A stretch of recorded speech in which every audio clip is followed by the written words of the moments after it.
السلام علیکم ناظرین، امید ہے آپ لوگ خیریت سے ہوں گے۔ جدید تحقیقات کے مطابق دنیا بھر میں مسلمان سب سے کم خطرناک بیماریوں کا شکار ہوتے ہیں۔ خطرناک بیماریوں کا پہلے نمبر پر سب سے زیادہ شکار یہودی، دوسرے نمبر پر عیسائی، تیسرے نمبر پر سکھ اور ہندو، چوتھے نمبر پر مختلف قومیں ہیں، جبکہ مسلمان 5% سے بھی کم ہیں۔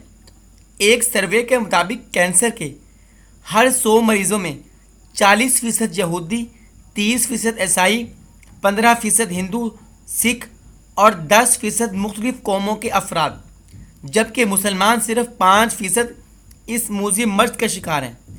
تحقیقات کے مطابق مسلمان اس موذی مرض سے روزانہ مسواک کرنے کے عمل سے بچتا ہے، منہ کے اندر اجزاء اور جراثیم ٹوتھ پیسٹ اور برش سے بچ نکلتے ہیں۔ مسواک کے باریک ریشوں کی مدد سے وہ دور ہو جاتے ہیں۔ مسلمانوں کی صحت کا دوسرا راز تہجد کی نماز میں ہے۔ تحقیقات کے مطابق تہجد کی نماز 4 گھنٹے کی ورزش کا متبادل ثابت ہوتی ہے، کیونکہ یہ جس وقت ادا کی جاتی ہے اس وقت فضا میں وافر آکسیجن ہوتی ہے۔ تحقیقات کے مطابق اگر دنیا میں آنکھوں اور دماغ کے 100 افراد مریض ہوں تو 20% یہودی، 35% عیسائی، 25% ہندو سکھ، 17% مختلف قومیں اور صرف 3% مسلمان ہوں گے۔ پنجگانہ نماز کے دوران میں جب سجدہ کرتے ہیں تو اس سے خون کا بہاؤ اس کے دماغ کی شریانوں کی طرف زیادہ ہو جاتا ہے، جبکہ دوسری کسی اور پوزیشن میں خون دماغ کی طرف زیادہ نہیں جاتا۔ دماغی اعصاب صرف سجدہ کی حالت میں دماغی اعصاب، آنکھوں اور سر کے دیگر حصوں کی طرف خون کا دورانیہ متوازن ہو جاتا ہے، جس کی وجہ سے نظر بہت تیز ہو جاتی ہے۔ آنکھوں کی بیماریوں سے مسلمان بچے رہتے ہیں۔ نماز سے پہلے وضو، جس سے مسلمان ہاتھ اور پاؤں اچھی طرح دن میں 5 وقت دھوتے ہیں، جس سے ہر قسم کے جراثیم دور ہو جاتے ہیں۔ تحقیقات کے مطابق حیران کن بات سامنے آئی ہے کہ مسلمانوں میں دوسری قوموں کی نسبت منہ کی بیماریاں بہت کم ہیں، کیونکہ مسلمانوں کا دین اسلام جمائی لیتے وقت منہ پر ہاتھ رکھنا سکھاتا ہے، جبکہ دنیا کے دوسرے مذاہب اس کی تعلیم نہیں دیتے۔ اگر منہ پر ہاتھ نہ رکھا جائے تو ہوا میں موجود وائرس اور بیکٹیریا منہ میں داخل ہو کر دانتوں اور مسوڑوں کو نقصان پہنچاتے ہیں، جس سے پہلے دانتوں میں کیڑا لگتا ہے، بعد میں دانت بہت جلدی گر جاتے ہیں۔ چاہیے باقاعدگی سے ٹوتھ پیسٹ بھی کیا جائے۔ اس چھوٹے سے عمل سے مسلمانوں میں یہ بیماری بہت کم پائی جاتی ہے۔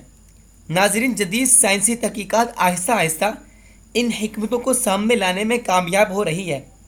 اسی طرح اسلامی ذبیحہ کو انسانی صحت کے لیے مفید قرار دینا اسلام کی حقانیت کو واضح کرتا ہے۔ انسانی زندگی کو حرام طریقوں سے محفوظ بنا کر انسانی زندگی اور معاشرے کو بہت سارے مسائل سے بچایا جا سکتا ہے۔ غیر اسلامی طریقے سے ذبح کیے جانے والے جانور کا گوشت بیماریوں کا سبب بنتا ہے۔ حرام گوشت کھانے سے کینسر سمیت متعدد موذی امراض کا خطرہ ہو سکتا ہے۔ تڑپ کر جان نکلنے کی وجہ سے سارا خون نکل جاتا ہے۔ اسلامی طریقے سے ذبح کیے جانے والے جانور کا گوشت انسانی صحت کے لیے فائدہ مند ہے۔ یہی وجہ ہے کہ اب یورپ میں اسلامی ذبح کا طریقہ اپنایا جا رہا ہے۔ کچھ عرصے پہلے بڑے بڑے اسکالرز کا اجلاس ہوا جو دوسرے ممالک سے آئے ہوئے تھے۔ وہی سوچنے لگے کون سا نظام بہترین ہے۔ بڑی بحثوں کے بعد ثابت ہوا کہ بہترین ضابطہ حیات وہ تو اسلام ہے۔ وہ بڑا بدنصیب مسلمان ہے جو اپنے اتنے اچھے نظام کو چھوڑ کر غیر مسلموں کے طریقوں کو اپنانے میں فخر محسوس کرتا ہے۔ ناظرین، اسلام سراسر فخر ہے، کامیابی ہے، عزت ہے، وقار ہے، کامیابی ہی کامیابی ہے۔ اللہ تعالیٰ سے دعا ہے کاش کہ ہمارا ایک ایک عمل سنت مصطفیٰ کے مطابق ہو جائے اور ہمارے عمل سے پتہ چلے کہ ہم مسلمان ہیں۔ الہی یہ مقبول میری دعا ہو، میری ہر ادا سنت مصطفیٰ ہو۔ ناظرین، اسلام پہ مکمل طور پہ عمل کیجئے، اسلام میں ہی کامیابی ہیں، آپ کو عزت، رفعت، بلندیاں ملیں گی، اسلام پہ عمل کرنے ہی سے ملیں گی۔ ناظرین، دعا میں یاد رکھیے، ملتے ہیں ایک اور ویڈیو کے ساتھ، تب تک کے لیے اللہ حافظ۔